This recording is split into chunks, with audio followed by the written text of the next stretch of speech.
नमस्कार दोस्तों, बहुत बहुत स्वागत है आप सभी का एक बार फिर से अतुल आरएस के इस डिजिटल प्लेटफॉर्म पर। तो दोस्तों हमने शुरू किया है सेकंड ग्रेड अध्यापक भर्ती परीक्षा का पेपर सेकंड और पेपर सेकंड में अपने एसएसटी की क्लासेस देख रहे हैं। और एसएसटी के अंदर यानी सामाजिक अध्ययन की अगर आप तैयारी कर रहे हैं तो ये क्लासेस आपके लिए हैं। और हमने इसमें सबसे पहले भूगोल विषय को शुरू किया था। भूगोल विषय में हमने कुछ चीज़ें पढ़ ली थी, जिसमें से जो है हमारे ये सिलेबस के अकॉर्डिंग देखिएगा, मोशन ऑफ अर्थ ये हमारा हो चुका था, लेटीट्यूड और लॉन्गिट्यूड हो चुका था, इंटीरियर ऑफ अर्थ हो चुका था। अभी अपने origin of continents and oceans पढ़ रहे थे, यानी महाद्वीप और महासागरों की उत्पत्ति को पढ़ रहे थे दोस्तों। आज इसका जो अपने दूसरा भाग है और दूसरे भाग के अंदर हम बात करेंगे प्लेट विवर्तनिकी सिद्धांत के विषय में। काफ़ी ज़्यादा इंपॉर्टेंट है। पिछली क्लास में हमने महाद्वीपीय विस्थापन के सिद्धांत को देखा था। अगर आपने वो पिछले की क्लासेस नहीं देखी है तो प्लेलिस्ट में जाकर के आप सारी क्लासेस को एक साथ भी देख सकते हैं दोस्तों। तो दोस्तों मुझे उम्मीद है सारी क्लासेस आपको अच्छे से समझ में आ रही हैं, आप काफ़ी कुछ सीख रहे हैं।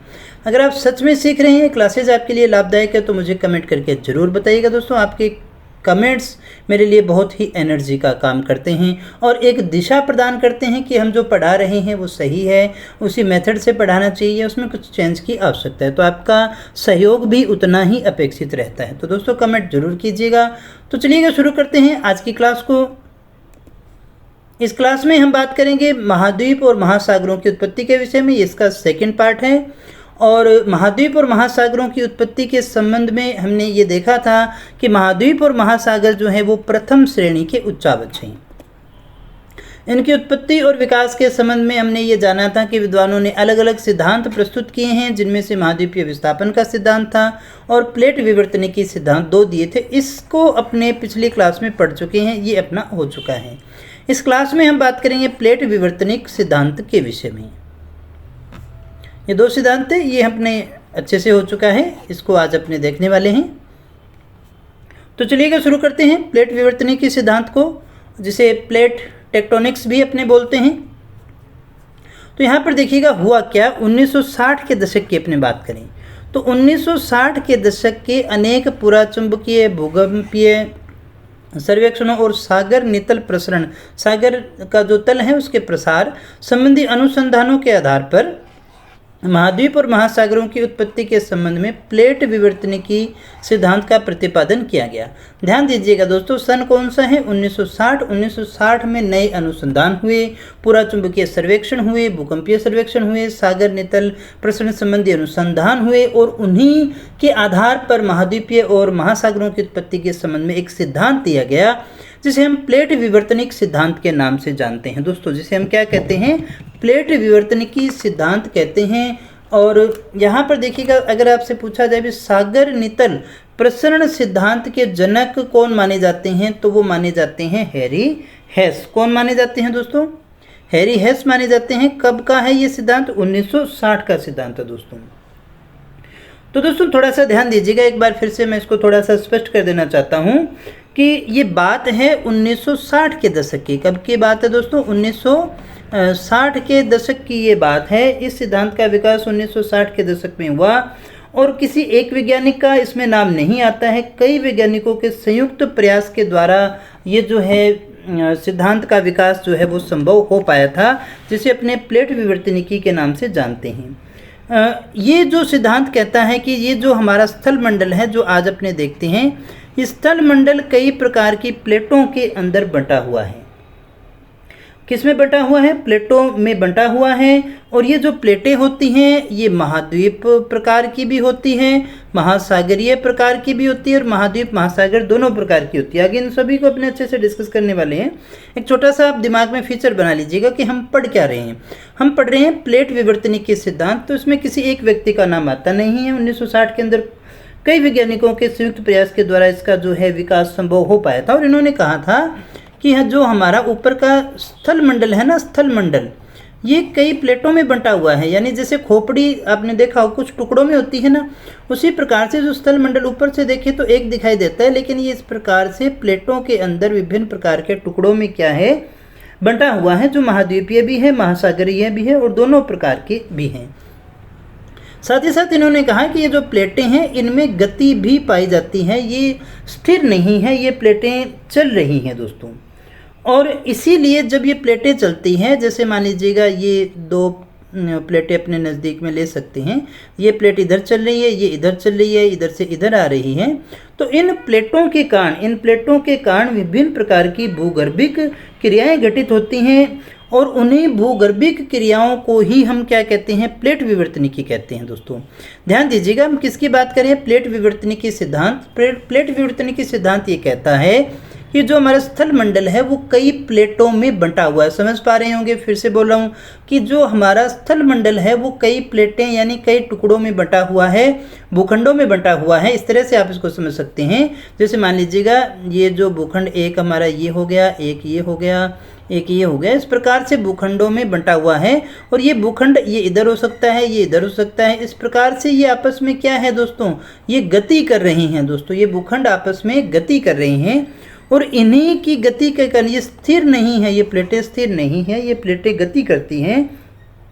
और इस गति के कारण क्या होती है, भूगर्भिक क्रियाएं घटित होती हैं, भूगर्भिक क्रियाएं घटित होती हैं, जिसे ही हम प्लेट विवर्तनिकी के नाम से जानते हैं। दोस्तों इसके द्वारा देखिएगा दोस्तों, आप अगर समझना चाहें तो पर्वतों का निर्माण है, पर्वतों का जो निर्माण हुआ, भूकंप आया, ज्वालामुखी आया, ये सारी की सारी जो क्रियाएं हैं वो विवर्तनिकी क्रियाओं के अंतर्गत आती हैं। दोस्तों किस में आती हैं, विवर्तनिक क्रियाओं में आती हैं।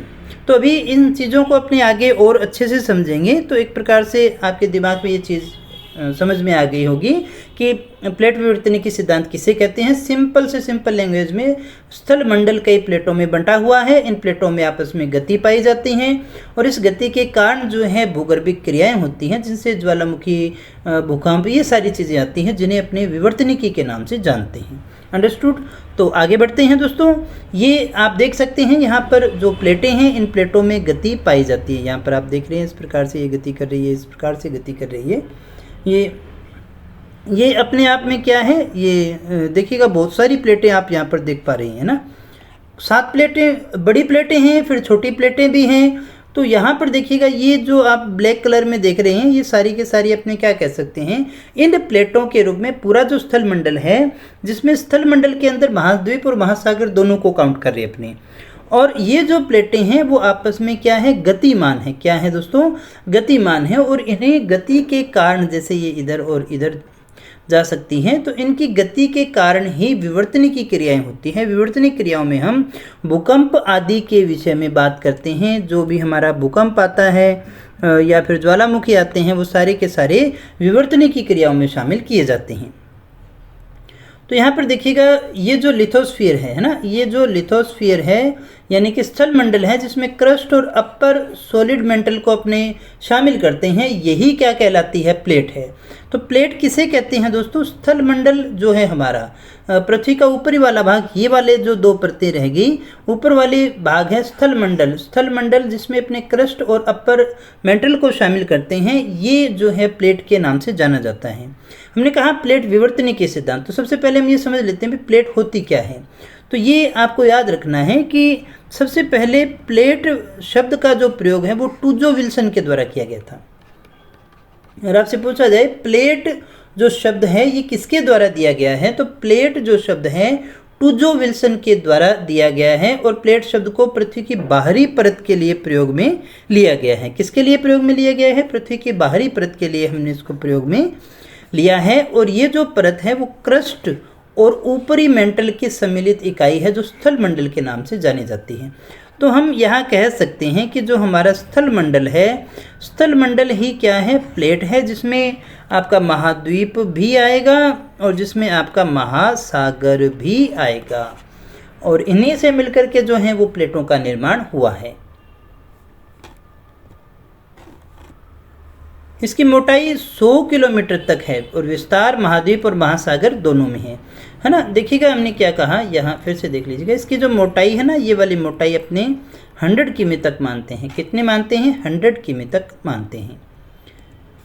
ये परत कैसी है, ये परत कठोर है, पतली है, भंगुर है और उल्टे सूप या प्लेट के समान है। उल्टे सूप या प्लेट के समान है दोस्तों। ये है हमारी उल्टे सूप या प्लेट के समान है, जिसे अपने क्या कहते हैं, ये कठोर है, भंगुर है। भंगुर यानी कि टूटने वाली है। कैसी है, देखो कठोर है, पतली है और भंगुर है यानी टूटने वाली है, उल्टे सूप के समान ये प्लेट होती है। इस सिद्धांत के अनुसार समस्त स्थलमंडल 6 बड़ी और संभवतः 20 छोटी प्लेटों में बंटा हुआ है। देखिएगा क्या कहा हमने, उस सिद्धांत के अनुसार संभवतः ये जो समस्त स्थलमंडल है वो 6 तो बड़ी प्लेटों में और 20 जो है वो छोटी प्लेटों में बंटा हुआ है, जो कि निर्बलता मंडल पर सतत रूप से एक दूसरे के संदर्भ में गतिशील होते हुए अभिसरित, अपसरित और रगड़ खाती है, जिससे भूकंप, ज्वालामुखी और गर्त जनन विवर्तनिक क्रियाएं होती हैं। समझिएगा इस बात को, या मैं समझाने की कोशिश करता हूँ। ये आपका 100 किलोमीटर का एरिया रह गया, आप इसको इस तरह से समझ सकते हैं। 100 से नीचे फिर 200 तक, 200 किलोमीटर नीचे जो है वो हमारा क्या कौन सा आता है, प्लास्टिक दुर्बल मंडल आता है। कौन सा, प्लास्टिक दुर्बल मंडल है जो कि सेमी लिक्विड है। उसके ऊपर ये जो प्लेटें हैं ना, ये जो प्लेट है, ये प्लेटें तैर रही हैं, सतत रूप से तैर रही हैं और इसी कारण इनमें अभिसरण होता है, अपसरण होता है और रगड़ खाती हैं आपस में। अभी इनको अच्छे से हम और डिस्कस करने वाले हैं। और इसी के कारण जो है क्या होता है, भूकंप आता है, ज्वालामुखी आती है, ये सारी क्रियाएं जो हैं वो घटित होती हैं दोस्तों। जैसे हम कहें ये है 100 किमी और 200 किमी नीचे जो है हमारा ये जो मंडल है वो कौन सा है, प्लास्टिक दुर्बल मंडल है। यहाँ से देखिएगा ये प्लेटें जो हैं, ये प्लेटें तैर रही हैं। जैसे मान लीजिएगा ये टुकड़ों में हम इसको बांट दें तो मान लीजिएगा ये प्लेट इधर जा रही है और ये प्लेट इधर जा रही है, ये प्लेट इधर आ रही है। तो ये जो आपस में टकराने वाली जगह है इसे अपने अभिसारी गति कहते हैं। ये जो दूर हो रही है हम इसे अपसारी गति कहते हैं। और यदि कोई प्लेट, 2 प्लेटें हैं इस तरह से हैं, यानी ये इधर जा रही है और ये इधर जा रही है, पास से गुजर रही है, तो हम उसे संरक्षी गति कहते हैं, जिसमें आपस में ये रगड़ खाती हैं दोस्तों। तो इस प्रकार की 3 प्रकार की गतियां यहाँ हम देख सकते हैं।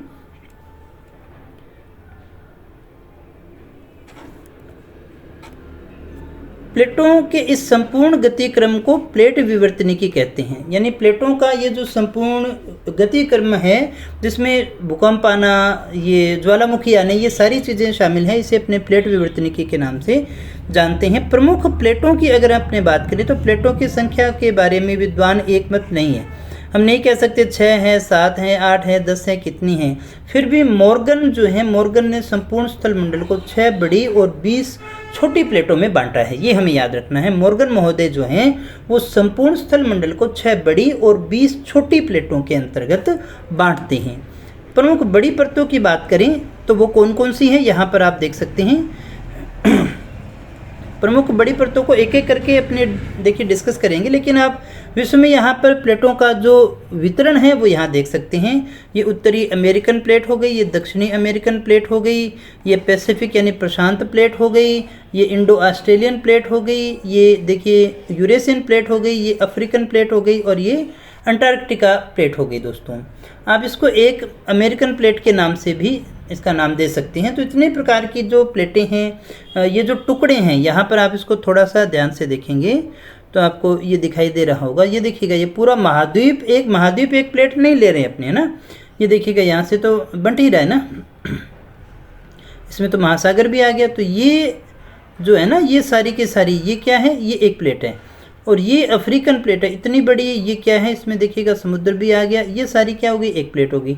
एक प्लेट ये भी है, एक प्लेट ये भी है और एक ये भी है दोस्तों, इंडो ऑस्ट्रेलियन प्लेट है। तो यहाँ पर 6 बड़ी प्लेटें हैं और 20 जो हैं वो छोटी प्लेटें हैं। मॉर्गन महोदय ने इसको जो है बांटने की कोशिश की थी दोस्तों। तो मुझे उम्मीद है कुछ कुछ चीज़ें आपको अभी समझ में आ गई होंगी। धीरे धीरे सारी चीज़ें आपकी क्लियर होती चली जाएंगी। तो यहाँ सबसे पहले जो प्लेटें हैं उसमें अपने बात कर लेते हैं इंडो ऑस्ट्रेलियन प्लेट के विषय में। सबसे पहले जो हम बात करने वाले हैं वो कौन सी प्लेट है, हमारी इंडो ऑस्ट्रेलियन प्लेट है। यहाँ पर देखिएगा आपको इंडो ऑस्ट्रेलियन प्लेट दिखाई दे रही है ना, ये वाली, इस प्लेट के विषय में अपनी बात करने वाले हैं। ये जो है हमारी यहाँ से लेकर के यहाँ तक, ये हमारी कौन सी प्लेट है, इंडो ऑस्ट्रेलियन प्लेट है। इसकी लोकेशन को आप समझ सकते हैं। इधर प्रशांत प्लेट है, इधर देखिए यूरेशियन प्लेट है, इधर अफ्रीकन प्लेट है और नीचे जो है अंटार्कटिका प्लेट है। आइए देखते हैं इसके बारे में क्या कहा गया है। इस प्लेट के अंतर्गत भारतीय उपमहाद्वीप शामिल हो गया ऑस्ट्रेलिया की स्थलीय प्रपटी और हिंद महासागर और प्रशांत महासागर की दक्षिणी पश्चिमी महासागरीय प्रपटी जो है इसमें शामिल हो जाती है। तो इस प्लेट में कौन कौन से भाग आ गए? अगर आपसे पूछा जाए भारतीय उपमहाद्वीप किस में है, तो भारतीय उपमहाद्वीप जो है वो इंडो ऑस्ट्रेलियन प्लेट में है। भारतीय उपमहाद्वीप इसमें आ गया। ऑस्ट्रेलिया की स्थलीय प्रपटी, हिंद महासागर बीच में आ गया, प्रशांत महासागर का भी कुछ भाग इसमें आ जाता है। यहाँ आप देख सकते हैं ना, ये रहा इंडो ऑस्ट्रेलियन प्लेट, ये इंडियन प्लेट इसी में, ये ऑस्ट्रेलियन हो गया है ना। तो इसी में हमने लिया था, हिंद महासागर का पार्ट भी आ गया, प्रशांत महासागर का हिस्सा भी आ गया। तो ये सारा हिस्सा इसके अंतर्गत आ जाता है दोस्तों। दूसरी जो हमारी प्लेट है यूरेशियन प्लेट है। ये एकमात्र ऐसी प्लेट है जो अधिकांशतः महाद्वीपीय प्रपटी से ही निर्मित है। इसमें महासागर आपको ज़्यादा देखने को नहीं मिलेगा। ये प्लेट जो है पश्चिम में मध्य अटलांटिक कटक, दक्षिण में आल्प्स हिमालय पर्वतक्रम और पूर्व में द्वीपीय चापों तक फैली हुई है। यहाँ आप देख सकते हैं ये आपकी यूरेशियन प्लेट होगी। कौन सी? Eurasian plate. ये यहाँ पर आप देख सकते हैं पश्चिम में मध्य अटलांटिक कटक जो यहाँ है यहाँ तक फैला हुआ है, और दक्षिण में देखिएगा आल्प्स हिमालय क्रम जो है वहाँ तक आ गया, और पूर्व में द्वीप जो इधर के छोटे रह गए वहाँ तक द्वीपीय चापों तक ये क्या है? फैली हुई प्लेट है, जिसे अपनी यूरेशियन प्लेट के नाम से जानते हैं। थोड़ी सी लोकेशन आप यहाँ पर इसको देख सकते हैं, ये हमारी रह गई यूरेशियन प्लेट। इसके बाद में हम बात करें अफ्रीकी प्लेट के विषय में, तो अफ्रीकन प्लेट तो जाहिर सी बात अफ्रीका में ही आ गई ज़्यादातर। ये एक मिश्रित महाद्वीपीय और महासागरीय प्लेट है। इसमें महाद्वीप भी है और इसमें महासागर भी है। इसका विस्तार जो है पूर्व में भारतीय, दक्षिण में अंटार्कटिका, पश्चिम में मध्य अटलांटिक कटक और उत्तर में यूरेशियन प्लेट तक है। खाली इसकी लोकेशन आपको देखनी है, ज़्यादा टेंशन लेने की आवश्यकता नहीं है। यहाँ से देखेंगे तो समझ में आ जाएगा ना। ऊपर इसकी देखिए यूरेशियन प्लेट आ गई, और नीचे देखिएगा आप दक्षिण में अंटार्कटिका आ गई, पश्चिम में मध्य अटलांटिक कटक आ गया और उत्तर में यूरेशियन प्लेट आ गई। बस इतना सा ही तो इसमें हमें समझना था। अफ्रीकन प्लेट, और इसमें मैक्सिमम क्या है? देखो अफ्रीका ही है ना, ये देखिएगा अफ्रीका ही तो है। अमेरिकन प्लेट में अमेरिका, उत्तरी अमेरिका और दक्षिणी अमेरिका दोनों को हमने शामिल किया, और इसमें महाद्वीपीय प्रपटी है लेकिन मध्य अटलांटिक कटक तक ये फैली हुई है, महासागरीय प्रपटी तक ये शामिल है। ये जो प्लेट है अमेरिकन महाद्वीपों के पश्चिमी तट तक विस्तृत है और प्रशांत महासागरीय प्लेट से मिलती है। यहाँ आप देख सकते हैं ये उत्तरी अमेरिकन प्लेट है ना, ये पैसिफिक रह गया इधर भी और इधर भी। ये आपकी उत्तरी अमेरिका और ये दक्षिणी अमेरिका। इधर अफ्रीकन रह गई, नीचे अंटार्कटिका रह गई, ये इधर जो है आपकी यूरेशियन प्लेट रहेगी। बस यही याद करना होता है, ज़्यादा कुछ और इसमें नहीं है। इसी मैप को 2-4 बार आप देख लोगे। ज्योग्राफी याद करने से ज़्यादा देखने की चीज़ है। ज्योग्राफी को आप देखोगे उतना ही दिमाग में ये जाती है। ये प्लेट एक इकाई के रूप में पश्चिम की ओर गतिमान है। ये किधर गतिमान है? ये पश्चिम की ओर क्या है? गतिमान है दोस्तों। ये थोड़ा सा हमें ध्यान रखना है। इसके परिणाम स्वरूप अमेरिकी महाद्वीपों के पूर्वी किनारों पर कोई विवर्तनिक क्रिया नहीं होती है। पूर्वी किनारों पर आपको कोई भी ऐसी चीज़ नहीं मिलेगी, लेकिन पश्चिम की ओर आपको पर्वत श्रृंखलाएँ जो आपको मिलती हैं, इंडीज वगैरह, जो भी पर्वत श्रृंखलाएँ आपको मिलेगी वो कहाँ पर मिलेगी? इन किनारों पर ही देखने को मिलती है, क्योंकि यहीं पर ये इधर जा रही है, ये आपस में टकराती है, तो इसीलिए वलित पर्वतों का निर्माण यहाँ पर होता है।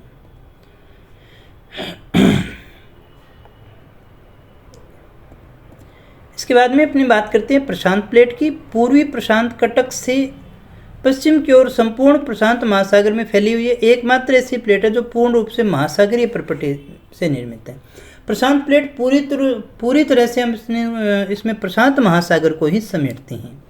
ये जो अपना पैसिफिक प्लेट हो गई, ये वाला देखो यहाँ, ये पूरा का पूरा क्या है? महासागरी तो है ना। पैसिफिक प्लेट जो है वो पूरी तरह से प्रशांत महासागर में ही फैली हुई है और एक प्रकार से पूरी तरह से महासागरीय प्लेट की श्रेणी में आती है। अंटार्कटिका प्लेट तो अधिकतर हिमाच्छादित ही है। अंटार्कटिका महाद्वीप के चारों ओर है। यहाँ आप देख सकते हैं, ये रही अंटार्कटिका महाद्वीप के चारों ओर है। ये वाली जो प्लेट है ये अंटार्कटिका प्लेट है। ये वाली प्लेट मैंने एक टुकड़ा अपने मान सकते हैं जो ऊपर से हमें दिखाई दे रहा है ना, छोटे छोटे टुकड़ों में बंटा हुआ है ये। अब हम बात करें प्लेटों के प्रकार के विषय में। प्लेटें कितने प्रकार की होती हैं? तो संरचना के आधार पर प्लेटें 3 प्रकार की होती है, महाद्वीपीय प्लेट, महासागरीय प्लेट और महासागरीय महाद्वीपीय प्लेट। महाद्वीपीय प्लेट कौन सी होगी? जिसका संपूर्ण या अधिकांश भाग स्थलीय हो। सिंपल सी बात है, महाद्वीपीय प्लेट जिसमें अधिकांश भाग महाद्वीप का हो, महासागरीय प्लेट जिसमें अधिकांश भाग महासागर का हो, महासागरीय महाद्वीपीय प्लेट जिसमें अधिकांश भाग जो है महाद्वीप भी हो और उसमें महासागर भी हो, दोनों ही लगभग उसमें ठीक ठाक कंडीशन में पाए जाते हों, तो ऐसी प्लेट को हम महासागरीय महाद्वीपीय प्लेट के नाम से जान देंगे। बिल्कुल सिंपल कंसेप्ट है, यहाँ पर कुछ ज़्यादा समझने का नहीं है। फिर हम बात करते हैं प्लेट के किनारों के विषय में। तो प्लेट के किनारों को समझें तो यहाँ एक चीज़ हमें समझनी होगी, भूगर्भ की सारी विवर्तनिक क्रियाएं जो होंगी इन प्लेटों के किनारों पर ही संपन्न होती है। हमने कहा ना, इस तरह से मान लीजिएगा ये जो प्लेटें हैं प्लेटों में बंटा हुआ है, ये मान लीजिएगा इधर गति कर रही है, ये इधर गति कर रही है, ये इधर गति कर रही है, ये वाली इधर गति कर रही है।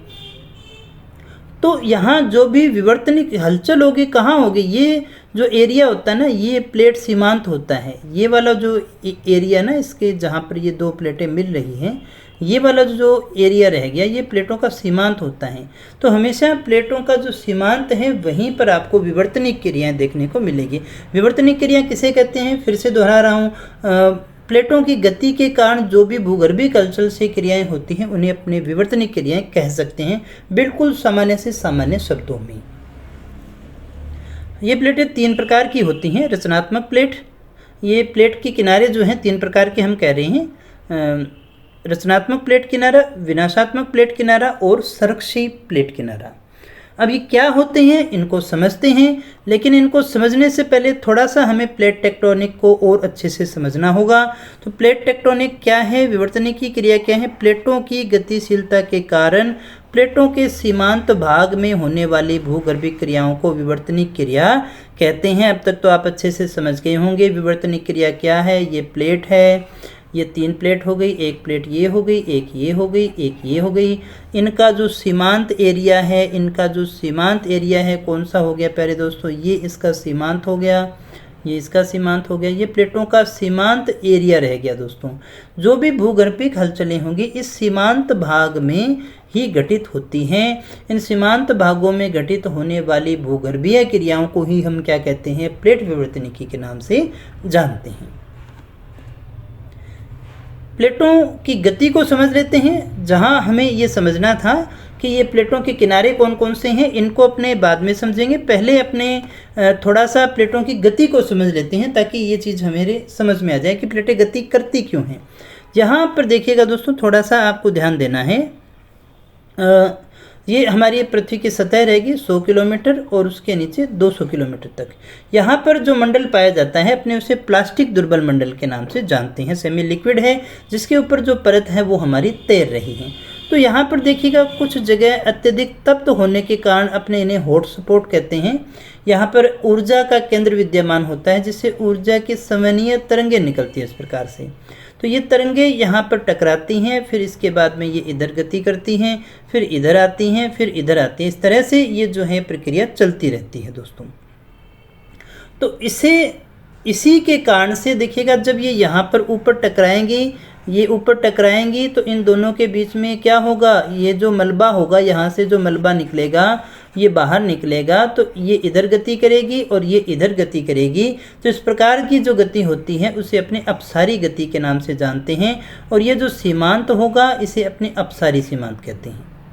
देखिएगा दोस्तों, जहाँ पर मान लीजिएगा ये एरिया है, ये प्लेट इधर जा रही है, ये इधर जा रही है, तो ये जो सीमांत होगा अपने अपसारीय सीमांत कहेंगे। जहाँ पर चीज़ें आपस में क्या हो रही है? दूर हो रही है। ध्यान से देखिएगा इसको वापस। यहाँ पर देखिएगा ये प्लेट इधर जा रही है, ये प्लेट इधर जा रही है, तो यहाँ पर क्या होगा? बीच में गैप आएगा ना, अपसरण हो रहा है, यानी बीच में गैप आएगा जहाँ से लावा निकलता है। तो ऐसा जो क्षेत्र है वो अपसारी सीमांत कहलाएगा और इसी गति को अपने अपसारी गति कहते हैं दोस्तों। और ये जो अपसारी गति होती है, ये जो अपसारी सीमांत होता है, ये जो अपसारी सीमांत होता है दोस्तों, ये अपसारी सीमांत रचनात्मक होता है। ये कौन सा होता है? रचनात्मक होता है। यहाँ पर क्या होगा? किसी न किसी का निर्माण होगा दोस्तों।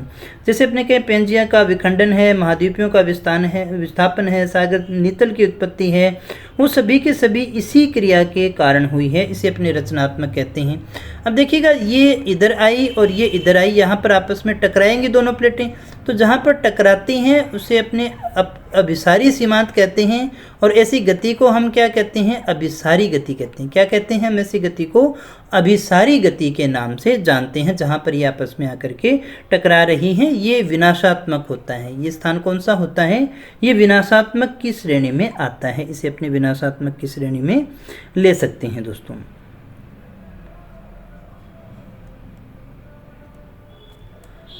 यहाँ देखिएगा, हमने कहा प्लेटों में 3 प्रकार की गतियाँ पाई जाती हैं। उसी के अनुरूप जो है प्लेटों के सीमांतों का निर्धारण होता है। प्लेट की गति अपसारी गति। अपसारी गति कौन सी है प्यारे दोस्तों? बिल्कुल टेंशन नहीं लेनी। ये प्लेट इधर जा रही है, ये प्लेट इधर जा रही है, बीच में खाली जगह रहेगी, तो ऐसी गति को अपने अपसारी गति कहते हैं। ऐसी गति को अपने अपसारी, इस स्थान को, ये जो प्लेटों का सीमांत स्थान हो गया, इसको अपसारी सीमांत कहते हैं। यहाँ पर विवर्तनिक क्रियाओं के रूप में आपको भूकंप और ज्वालामुखी देखने को मिलते हैं। नंबर 1 बात। दूसरी गति हम कहते हैं अपसारी गति। अपसारी गति में क्या होगा? ये 2 प्लेटें हैं, ये इधर आ रही है, ये इधर आ रही है, ये आपस में टकरा रही हैं, तो ये गति कौन सी हो गई? अभिसारी गति हो गई। ये विनाशात्मक होती है और ये जो है ये रचनात्मक होती है। ये आपस में टकरा रही हैं, तो ये जो सीमांत होगा इसे अपने अभिसारी सीमांत कहेंगे। यहाँ पर भूकंप के और वलित पर्वत की और ज्वालामुखी की जो आपको विवर्तनिक की क्रियाएं हैं वो यहाँ पर देखने को मिलती हैं दोस्तों। तो प्लेट विवर्तनिकी एक ऐसा विज्ञान है जिसमें अपने पृथ्वी के स्थल मंडल में स्थित प्लेटों की गतिशीलता और घटित होने वाली विवर्तनिकी क्रियाओं का अध्ययन किया करते हैं प्लेट विवर्तनिकी सिद्धांत में। और प्लेटों की जो गति है वो कितने प्रकार की है? 3 प्रकार की है। संरक्षी गति कौन सी होगी? जब एक प्लेट इधर है और एक प्लेट इधर जा रही है और एक प्लेट इधर जा रही है, चाहे दोनों एक दिशा में जा रही है, तो यहाँ पर एक प्रकार की रगड़ होती है दोस्तों। तो ऐसे सीमांत को अपने संरक्षित सीमांत के नाम से जानते हैं। इससे भी भूकंप आते हैं, इससे रूपांतरण भ्रंश भी हमें देखने को मिलते हैं दोस्तों। उम्मीद है सभी चीज़ें आपको समझ में आ रही होगी। नहीं आए तो दोस्तों एक बार दोबारा देखोगे तो आप अच्छे से समझ पाएंगे। यहाँ आप बड़े अच्छे से देख सकते हैं। ये आप यहाँ देख ही पा रहे हैं, ये संरक्षी किनारा है ना, ये प्लेट का टुकड़ा है, ये एक टुकड़ा हो गया, ये एक टुकड़ा हो गया, ये एक टुकड़ा हो गया, ये एक टुकड़ा हो गया, ये एक टुकड़ा हो गया, है ना। इन टुकड़ों में देखोगे तो आप आसानी से समझ पाओगे। ये इधर जा रहा है, ये इधर आ रहा है, तो ऐसी गति, ऐसा किनारा कौन सा हो गया? संरक्षी किनारा हो गया। अब देखिए ये दोनों आपस में टकरा रही हैं, इधर और इधर, तो यहाँ पर क्या होगा? ऐसी जगह पर जो होगा ये अभिसारी गति होगी। जो आपस में टकरा रही हैं वो कौन सी गति होगी? अभिसारी गति होगी। लेकिन यहाँ पर देखिएगा, यहाँ पर क्या हो रहा है?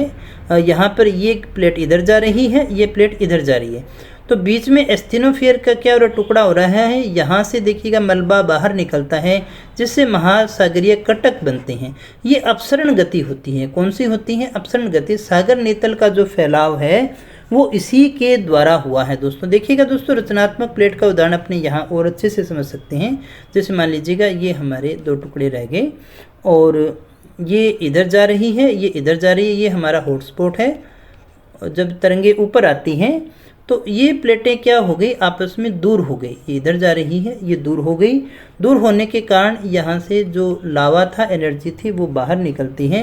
बेसाल्ट की चट्टानें जो हैं यहाँ से बाहर निकलती हैं। बेसाल्ट की नवीन सतह यहाँ से बननी शुरू हो जाती है। और सागर के अंदर जो है नीतल का निर्माण, इसी के कारण ये फैल भी रहा है। कटक भी इसी के कारण बनते हैं दोस्तों। तो मध्य महासागरीय कटक जो है वो इसी के कारण बना हुआ है। यहाँ आप देखें, ये भी एक प्लेट थी, आपस में टकराई। अधिक घनत्व वाली प्लेट क्या होगी? नीचे चली जाएगी। अधिक घनत्व वाली क्या होगी? नीचे चली जाएगी। ये जो हल्की प्लेट है इसमें क्या होगा? वलन पड़ेंगे और इससे क्या हो जाएगा? इससे या तो ज्वालामुखी आ रहा है तो ज्वालामुखी पर्वत का निर्माण हो जाएगा, अन्यथा फोल्डिंग माउंटेन्स जो हैं जैसे कि हिमालय है उसका निर्माण इसी तरह से हुआ है, यहाँ पर होता है। अब देखिए, सबसे पहले रचनात्मक प्लेट किनारा अभी तो अच्छे से समझ गए हैं। रचनात्मक बोले तो अब तो बिल्कुल याद हो ही जाना चाहिए ना। ये दो दिशाओं में जा रही है, ये इधर जा रही है, ये इधर जा रही है।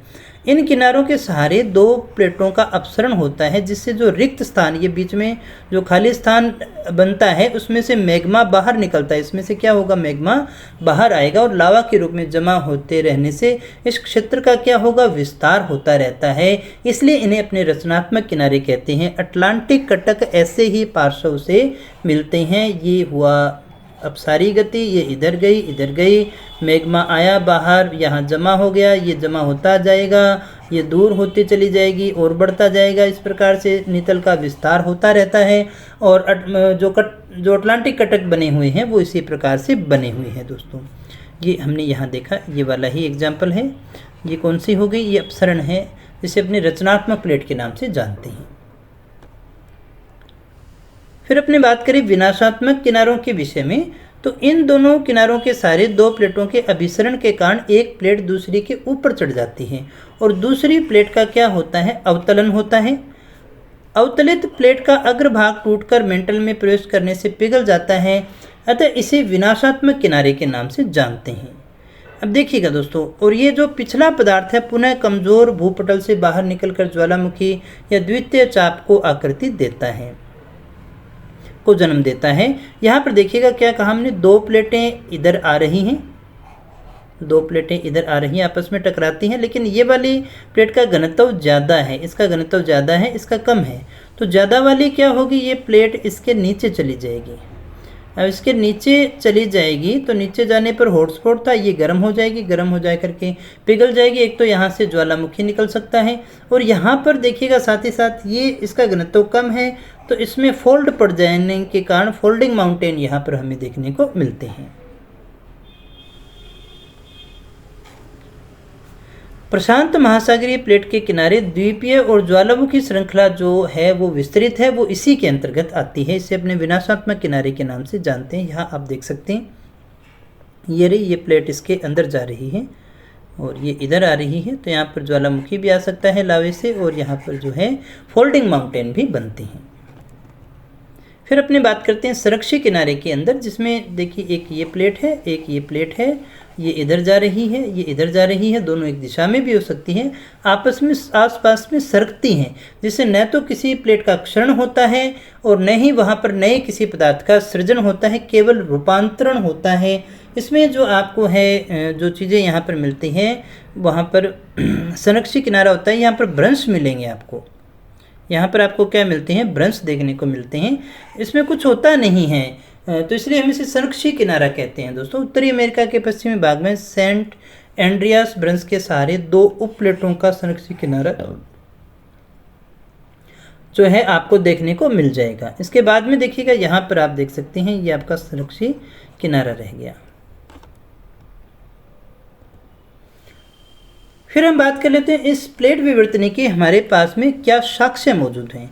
तो सबसे पहला साक्ष्य जो आता है वो है सागर नीतल का प्रसरण हो रहा है, और इसीलिए हम इसे ये मानते हैं कि ये जो है रचनात्मक प्लेट है, महाद्वीपीय विस्थापन है, दरारी घाटियों का चौड़ा होना है, अन्य प्रभाव हैं। ये सारे प्लेट विवर्तनिकी के साक्ष्य हैं, जिसमें सबसे पहले हम लेते हैं सागर नीतल का प्रसरण। अब सारी पार्श्वों पर बगल पर दो प्लेटों के विपरीत दिशा प्रवाह से रिक्त स्थान बनते हैं। इन रिक्त स्थानों में नीचे से संवहन क्रिया के द्वारा जो मैग्मा है वो ऊपर उठता है और ये लावे के रूप में ऊपर जमा हो जाता है, जिससे नई शैलों की उत्पत्ति होती है। अब तक तो बिल्कुल आपका क्लियर हो चुका होगा पूरा कंसेप्ट। ये कौन सी गति हो गई, ये अपसारी गति हो गई। अब हमने कहा था हॉटस्पॉट है, यहाँ से लावा निकलेगा तो इससे नई शैलों की उत्पत्ति होगी, लावा जमा होता रहेगा दोस्तों। इसी से जो है सागर नीतल का क्या होता है, प्रश्न होता है। इस प्रक्रिया के निरंतर चलते रहने से नई शैल प्रॉपर्टी बनने का क्रम जो है वो चलता रहता है, नई शैलें बनती रहेंगी, जिससे महासागरीय तली का क्या होता रहता है, विस्तारण होता रहता है दोस्तों। जैसे मध्य अटलांटिक कटक के दोनों ओर लावा बाहर निकलकर नवीन प्रॉपर्टी का निर्माण कर रहा है, जिससे अटलांटिक महासागर का क्या हो रहा है, फैलाव हो रहा है, वो चौड़ा हो रहा है। महासागरीय तली के विस्तारण से महाद्वीप और महासागरों की अस्थिरता की संकल्पना भी प्रमाणित होती है दोस्तों। यहाँ आप देख सकते हैं अच्छे से, तो ये जो गति है ये सामान्य क्रियाओं के कारण इधर जा रही है, ये इधर जा रही है। यहाँ पर सतत तनाव के कारण ये जो मैग्मा है वो बाहर आ रहा है दोस्तों। ये मैग्मा बाहर आकर के यहाँ पर जमा हो रहा है। ये नई नई जो चट्टानें हैं भूपटल पे जा रही हैं, नई चट्टानें बनती रहती हैं, जिससे ये इधर और इसका क्या होता जा रहा है, विस्तार होता जा रहा है, जिसे अपने सागर नेतल प्रस्तरण के नाम से जानते हैं। फिर हम बात करते हैं महाद्वीपीय विस्थापन की। तो ये तो हमने अच्छे से पढ़ा ही था। पुराचुंबकत्व और सागर तलीय प्रसारण से संबंधित नवीनतम खोजों से इस तथ्य को भी बल मिलता है कि महाद्वीप और महासागरीय बेसिन कभी भी स्थिर व स्थायी नहीं रहते हैं। ये प्लेटों के रूप में महाद्वीप और महासागर जो है वो गति कर रही हैं।